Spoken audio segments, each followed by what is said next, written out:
Chapter 23 of the Goatfoot God, Dion Fortune.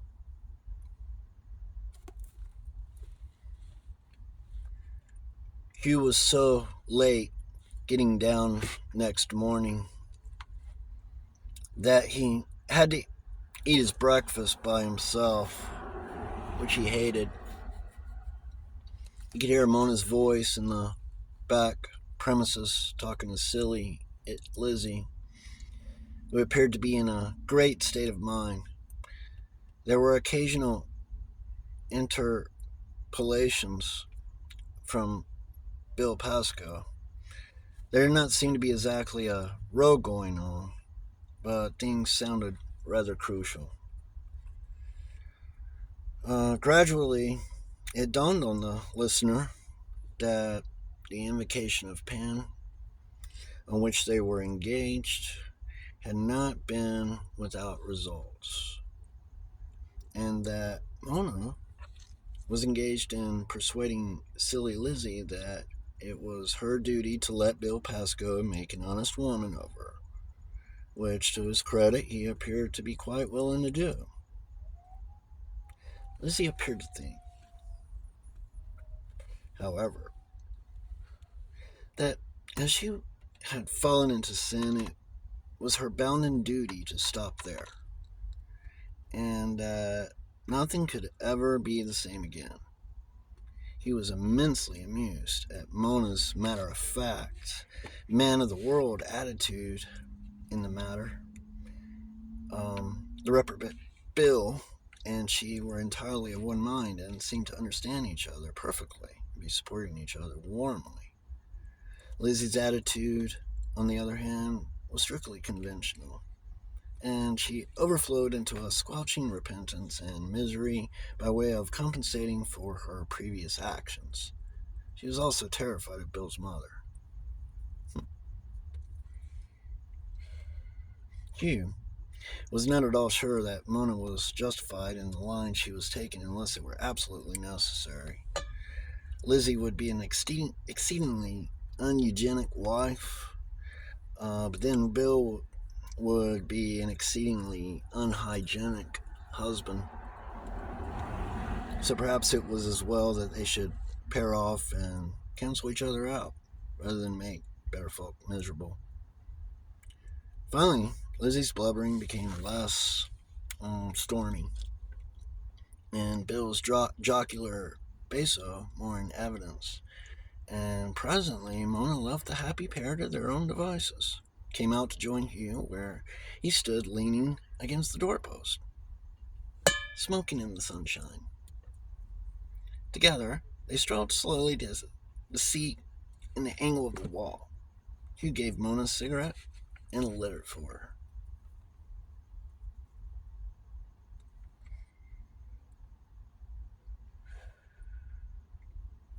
You've taken on a serious responsibility, Mona. Bill and Lizzie will produce things with tells if family likenesses are anything to go by. I think they have got about as good as they could expect, don't you? Said Mona.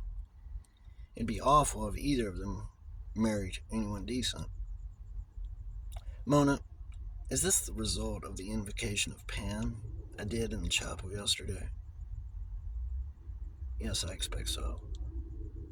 If it affects Billy and Silly and Bill, something like this, what is it going to do to us?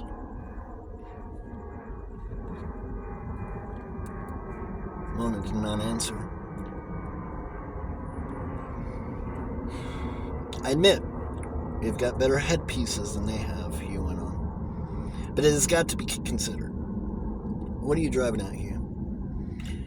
This is what I'm driving at, Mona. I think that if Pan comes through in force, he will clear out all the stopped up inhibitions in me. And I shall be all right after that. How do you expect him to come through? As an emotional upheaval. I suppose you don't think that you are taking rather a long chance alone at the farm with me like this, while I'm stirring up Pan with a pole? I can take care of myself. If I did the right thing by you, I should take you to your mother. But life is sweet, Mona. I'm afraid I'm not going to. She did not answer. You spoke again. Do you remember Daisy Stunt in Rismans Ahubu? You know, that all black dinner party when he wished to feel particularly wicked, or wished his pals to think he was feeling particularly wicked. And the veteran got up with fawn colored watered silk to look like a stone walled cell with a leaky roof. Well, what about it? Don't you think we ought to be getting on with the job? Mona flushed at the sudden recall to the business relationship which had gone from her mind as completely as it had ever never existed. Yes, certainly, she said. What would you like me to start on first? Well, I don't quite know. I'll have to ask your Uncle Jokes. He's the expert, and I'll have to feel my way in a bit. I have sort of a notion things will come clear when we make a move. But there's one thing I wish you would fit me up with, so I can make a start, and that's a monk's robe, like Ambrosius was wearing in the picture of the Psalter. Mona raised startled eyes to his. What are you going to do? She demanded, anxiously. He put his hand over hers. Mona, I'm going to bring Ambrosius back, in good earnest. You needn't look so scared. It's the safest thing to do. For then, we shall know where he is and what he is up to. You fit me up with the monk's robe, and then you clear off to London and do a bit of shopping, and by the time you get back, I'll have Ambrosius cleared up. Or know the reason why. Can you get that gear for a monk's outfit in the town? Or must you go up to London for it? I expect we can get it in town. It's pretty commonplace. Righto. If you'll put your bonnet on, I'll run you into the town and we can get the makings and sling it together temporarily. Then you can clear off and leave me to get on with it. He drove Mona into the little country town and waited in the parked car in the marketplace and watched her enter a draper's and a saddler's and shoe shop. The back view of Mona as she stalked through the market day crowds, at her unhurried pace, recalled his dream, and something inside him stirred like a quickening child. For a moment he saw Mona's face before him in her green hood, the face of the succubus, and all the crowded marketplace went strange and unreal and fantastic. It was only the great bell of the abbey that recalled him to a sense of reality and self-control, and he knew that for a brief moment Ambrosius had come back again, and that it was to his eyes that the modern marketplace looked strange and fantastic, and it was the familiar sound of the great bell that had recalled him to himself. The draper, of whom Mona bought half a dozen yards of the coarse black serge affected by country people in mourning, wondered who the poor young lady had lost. The saddler, of whom she bought a length of the white cotton rope that it used to halter beasts at shows, wondered what she was exhibiting. The shoemaker, of whom she bought a pair of sandals such as are worn by healthy lifers, thought she must have a hefty pair of feet for her size. Mona spent the afternoon in her bedroom making the coarse black serge into a cowed robe. When or how Hugh spent it, she did not know, save that he came into supper looking exhausted. "I want a fitting," said Mona in her abrupt way as soon as tea was finished. "Righto," said Hugh, and followed her upstairs when she went to fetch her handiwork. He followed her straight into her room, which was not what she had bargained for, coming as she did from class that do not walk into each other's rooms. However, he seemed to think nothing of it, and it was less trouble to accept the situation at its face value than to give it an importance it did not possess by shooing him out. He pulled on the voluminous garment over his head like a shirt and tied the white halter cord around his waist, and Mona knelt down at his feet to adjust the hem. He looked over her head into the mirror on the door of the wardrobe. It gave him a very odd feeling to see himself in the long black robe with its girdle and loose cowl around the neck. Raising his hands, he drew the cowl over his head and studied the effect of his own face, dimly seen in its shadow. It seemed extraordinarily natural to wear that kit. He had never felt so at home in anything in his life. He could understand why Jelks, having once got used to it, always wore a dressing gown. All his life he had had it rubbed into him, in season and out of season, that he chose his clothes badly, put them on badly, carried himself badly, and generally shuffled through life in a shamefaced fashion. But all that seemed wiped out with the assumption of the monk's robe. The long, loose folds gave dignity to his lanky height. His round-shouldered stoop was appropriate in a churchman. The shadow of the cowl gave his hollow-cheeked, sharp-featured face a look of fine asceticism. He was an utterly different man. And with the change came a sudden feeling of something dynamic, of a self-confidence and self-will he had never known before. He looked down at Mona's black head as she knelt at his feet, and prompted by some sudden mischief, he laid his hand on it. "Pax vobiscum, my daughter," he said. Mona looked up, startled. It's all right, he said, patting her on the head, seeing that he had really frightened her. "I'm not Ambrosius, and was only teasing you."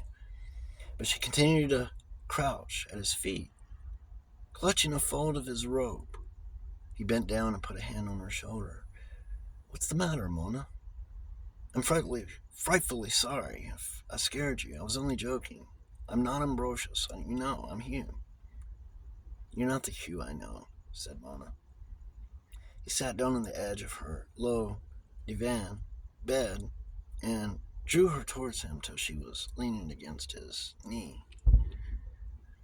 She stared up into his face, fascinated, oblivious of her position. "What do you mean, Mona?" "There was a rush of power through you. I don't know what it means." The realization came to Hugh that Mona was completely dominated by him at that moment, and he could do anything he liked with her.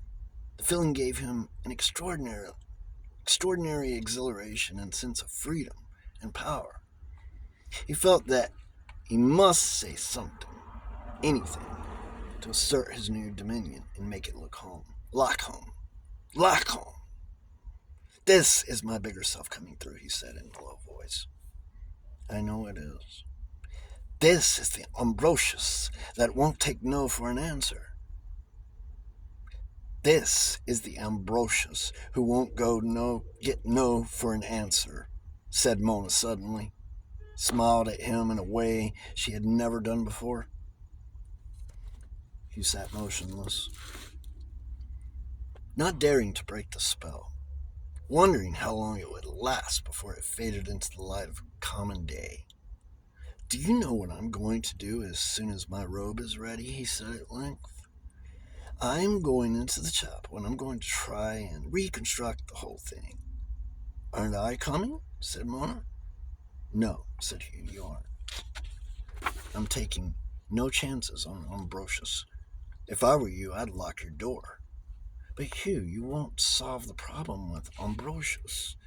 It goes back further than him. It goes back to Greece, on the hillside. And I want to be there. I'm sure I ought to be there. I'm a part of it." "You're not any part of Ambrosius, Mona. You were simply his bad dream." "That was his trouble, Hugh. That was what was the matter with him. It was because I wasn't there that things went wrong. They'll go wrong again if I'm not there this time." He laid his hand on the black head that had grown satiny at her health as her health returned and she got decent food. "We aren't having any human sacrifices in this temple. I'll tackle Ambrosius by myself, and then if anything goes wrong, the results will be minimal." Mona clutched his wrist and looked up at him with anguished eyes. "Oh, Hugh, I wish you'd let me come too. I'm sure things will go wrong if I don't." "No, little Mona. I know Ambrosius better than you do, and you just aren't coming. Hugh, if I'm not there to act as lightning conductor, it will be as if you were struck by lightning. I know it will. I've felt it on a small scale just now. If I hadn't been touching you when it happened, you'd have gone right off into Ambrosius." Hugh leant forward and took her by the shoulders. "Mona, that is exactly what I've got to do. I've got to go right off into Ambrosius, and then I've got to bring Ambrosius back into me. But you needn't worry, because the two overlap nowadays, and I shan't get lost in the past if that is what you are afraid of. Ambrosius and I have been overlapping more and more every time he comes through. A little, just very little more, and we'll coincide, and then the job will be done."